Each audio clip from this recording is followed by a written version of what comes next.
my name is Farhar. My name is Nariman. My name is Nur Asha Edwina. My name is Narisudita. I'm the leader of this group. Today I will be talking about a quick introduction to the human rights awareness in Malaysia.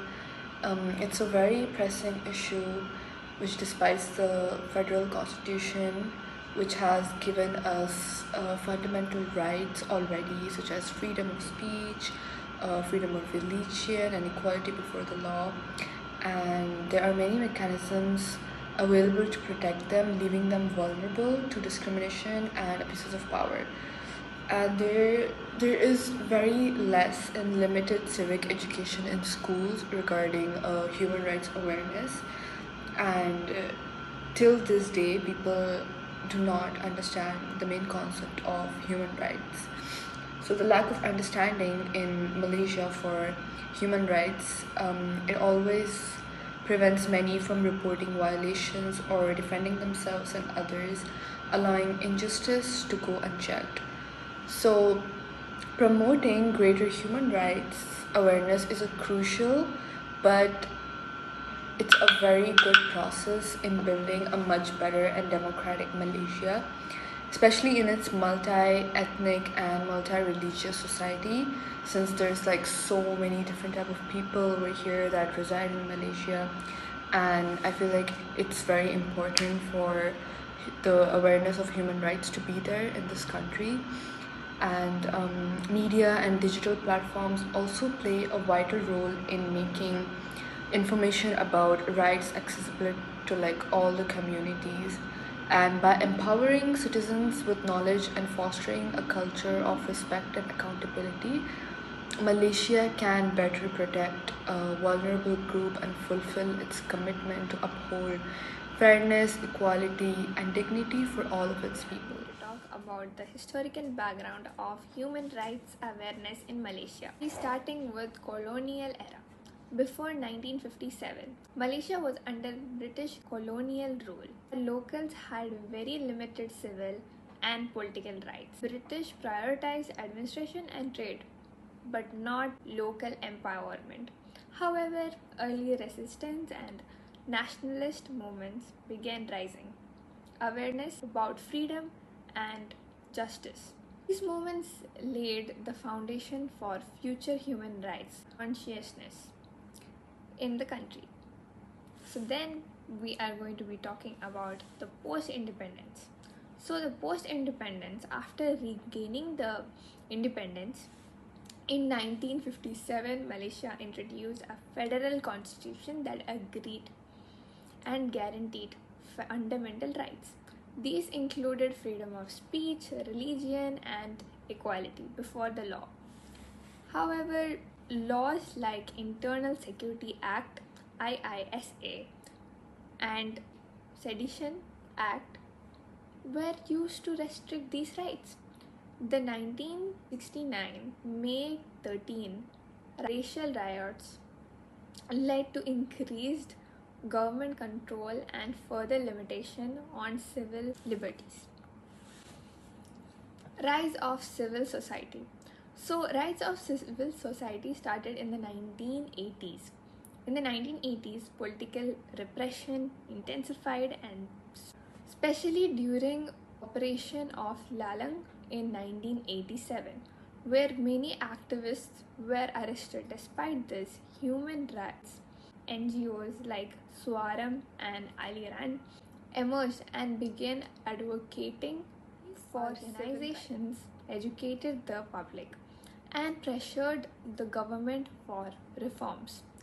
At the same time, global human rights ideas starts influencing Malaysia's civil society. MSC movement started in 1998, the sacking of Deputy Prime Minister Anwar Ibrahim. It triggered massive public protests demanding justice, transparency, and political reform. This era marked a turning point in public awareness of civil and political rights, and responded by creating Suhakam, Malaysia's Human Rights Commission. And then now we look at our recent development. More people now speak up about minority, gender, and indigenous rights. However, progress has been slow and not always consistent. So in conclusion, human rights awareness in Malaysia has grown slowly over time. People have continued to fight for justice and freedom. For my part, I will talk about the current implication of human rights and awareness among Malaysians. So there are like 6 impact of it. So the first one is social impact, economic impact, cultural impact, and the legal impact, political impact, and educational impact. So I will talk about the social impact first. So basically, Malaysia has experienced a notable increase in human rights consciousness in recent years, which has sparked a more honest conversation about social fairness, minority rights, and civil liberty. So young people in Malaysia and those living in city have been inspired by this awareness to get involved in the online convenience movement and community project. However, there are still social taboos surrounding delicate topics like sexuality, religion, and race, which can restrict open conversation in some area and or among other older generation.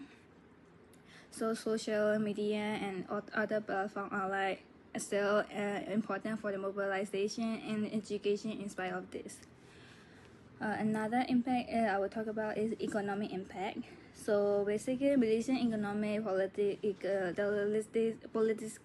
and trade tie with other countries are being affected by more people learning about worker rights and fair employment practice.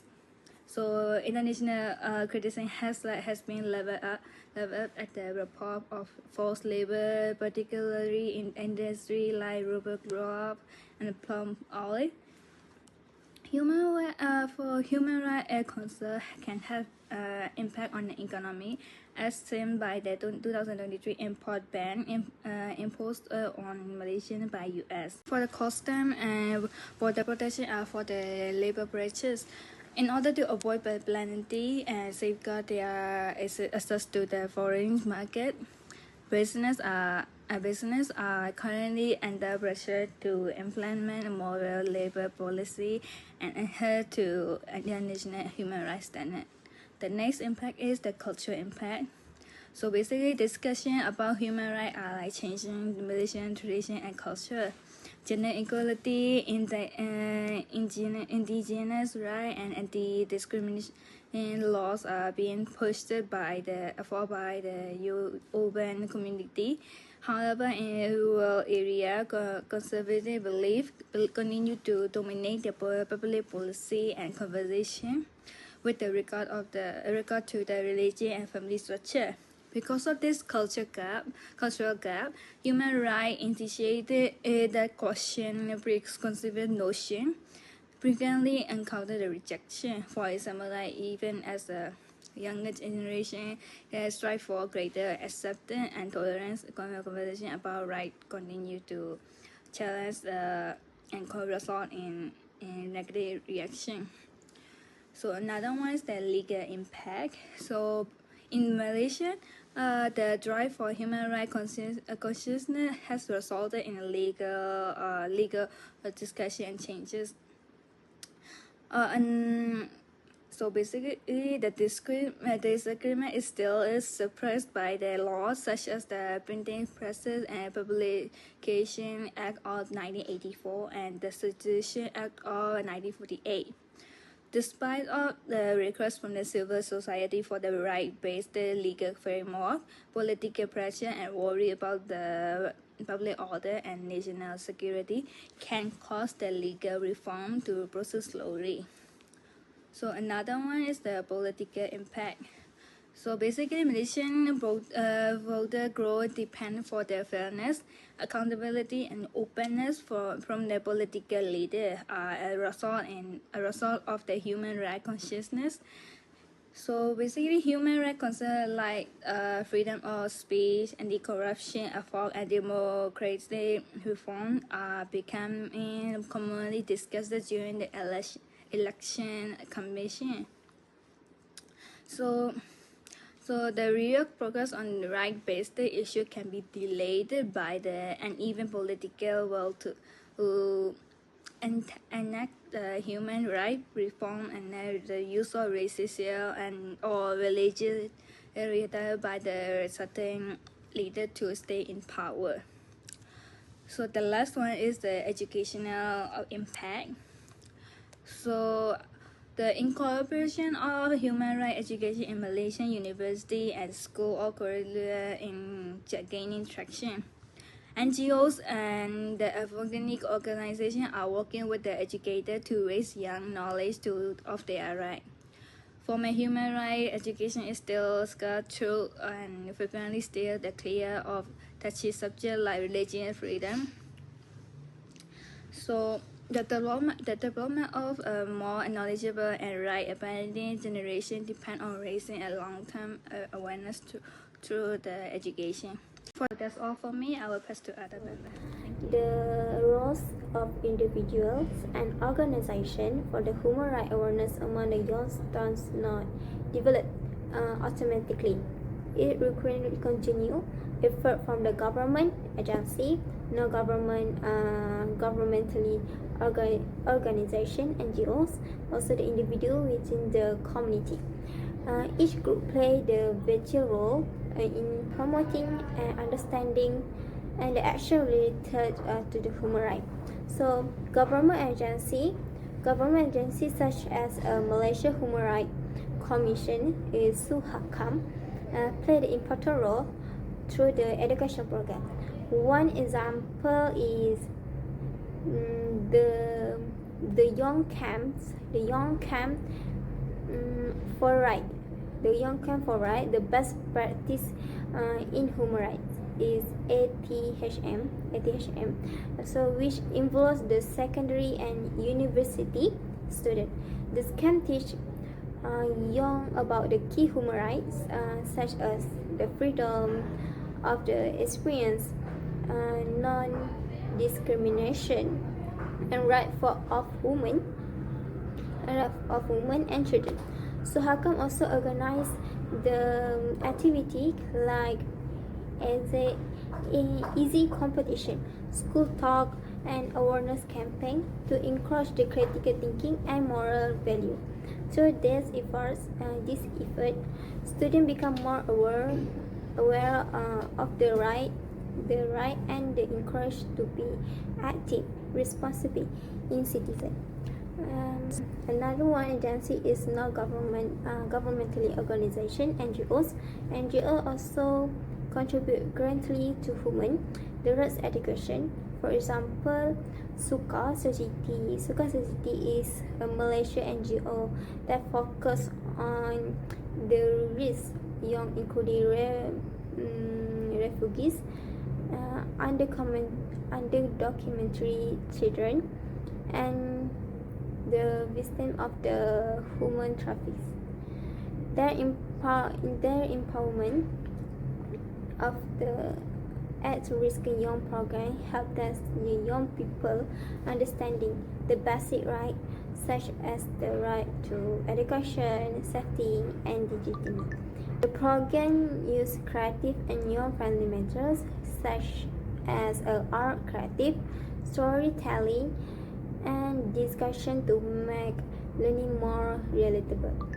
Suka Society also conduct legal education workshop in the school and communities to promote the awareness and confidence among the young to speak out agency. Last one is the roles of community member and individual. Individual in society, especially the young, also play the significant role. Today, many young people using the social media platform like Instagram, TikTok, and Twitter to express their opinion and raise awareness about the human rights issue.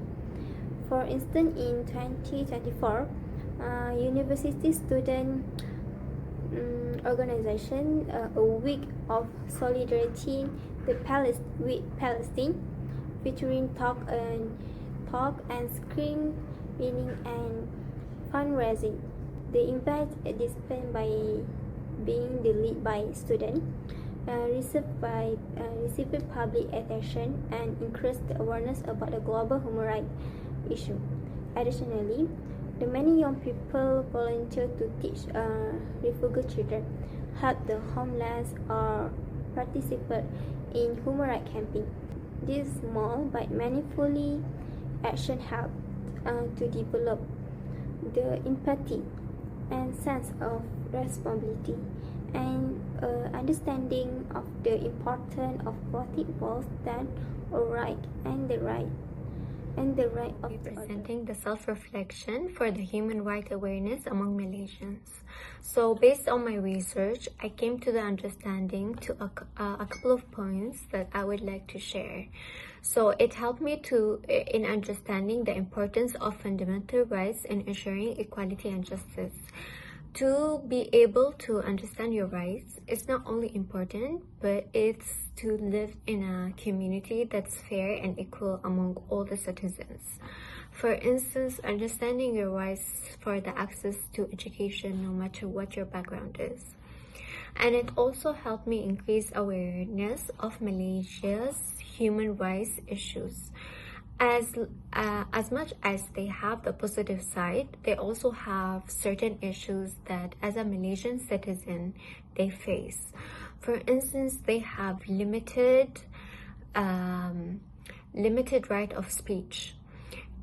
As a Malaysian citizen, you have the right to speak your mind, you have the right to express, and you have the right, as long as you know your rights and responsibility towards your country, towards your state, you have the right to express and to speak up.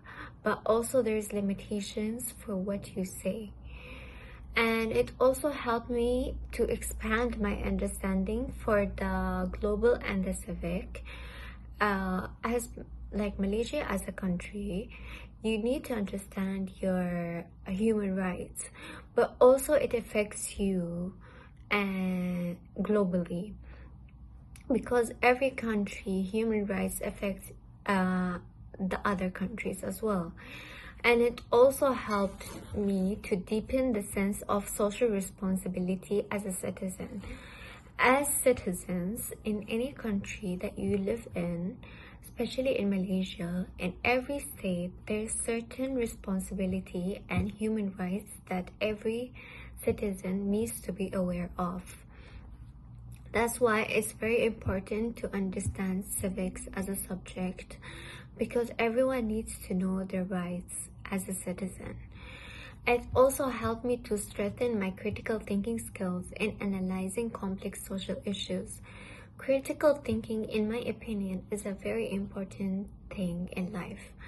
Critical thinking is used in so many things, whether in our daily life, in our household, in school, universities, when studying, and so on. So it helped me to increase my critical thinking skills. There's always room for improvement, and based on my research, it helped me to improve and grow on certain aspects that I was not aware before. And it also helped me to identify underlying causes of human rights challenges in Malaysia. As I said, everything in life, there is the good side of it and also the negative side. So it helped me to be aware of both sides and to take considerations of both sides. And it also helped me to recognize the need for further personal growth. As humans, we always need to look for growth in every aspect of life, no matter what your age is, as a kid, as an adult, as an old citizen. There's always room for growth and improvement, to be able to understand, to be able to grow emotionally, to be able to understand your rights and responsibility and so on, which will reflect on your country. And it also helped me to deepen my understanding of global human rights frameworks and to desire to engage in awareness campaigns, community outreach, and volunteer work. For a person to be able to grow, they need to join workshops for awareness that has to do with civics, for them to be able to grow from on forward. Thank you.